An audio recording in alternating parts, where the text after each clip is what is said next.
खबर छत्तीसगढ़ के मनेन्द्रगढ़ से। यहाँ 1.5 करोड़ रुपए से ज़्यादा खर्च करने के बाद ऐसा स्विमिंग पूल बना है कि जिसमें एक बूंद भी पानी नहीं है। स्विमिंग पूल बदहाल नजर आता है तो कहाँ गया ये पैसा?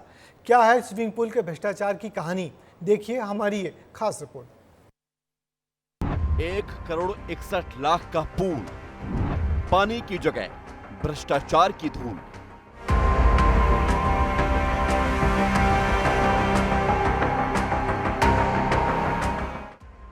जी हां, आंखें चौंधिया जाएंगी इस आलीशान पूल को देखकर। पानी से लबालब सुविधाएं ऐसी कि बड़े बड़े शहरों में नहीं मिलेगी। ये स्विमिंग पूल इतना शानदार क्यों है, ये भी जान लीजिए, क्योंकि इसका निर्माण पूरे 1,61,65,00,000 रुपए में किया गया है। चुने गए जनप्रतिनिधि से लेकर संबंधित अधिकारी इस पर किस प्रकार का स्विमिंग पूल बनाए हैं कि जो सोच और समझ से परे है।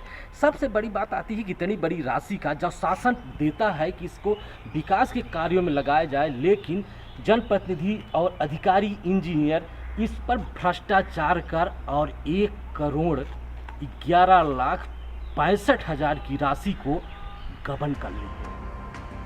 अब तो आप समझ गए होंगे कि इस स्विमिंग पूल को हमने आलीशान पूल क्यों कहा।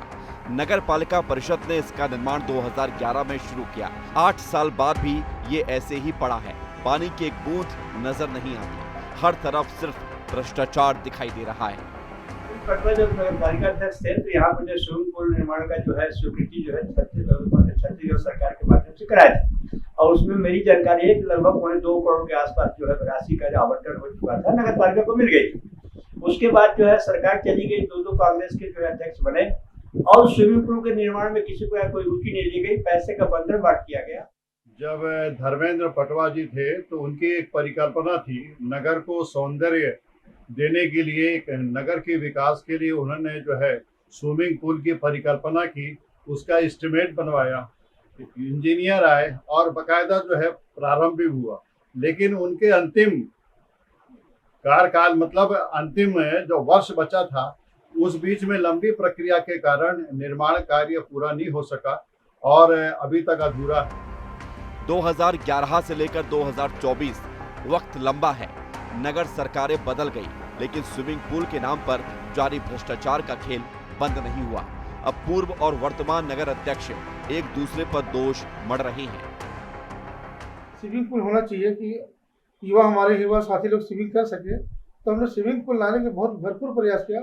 उस समय सत्ता सरकार थी, हमारे माननीय मंत्री जी वगैरह थे, उनसे प्रयास किए और करीब 1,66,00,000 रुपया उसे प्राप्त हुआ था, जिसमें 1,11,00,000 रुपया आया था। 50 लाख रुपया माननीय राजू के समय अध्यक्ष था, उस समय आया।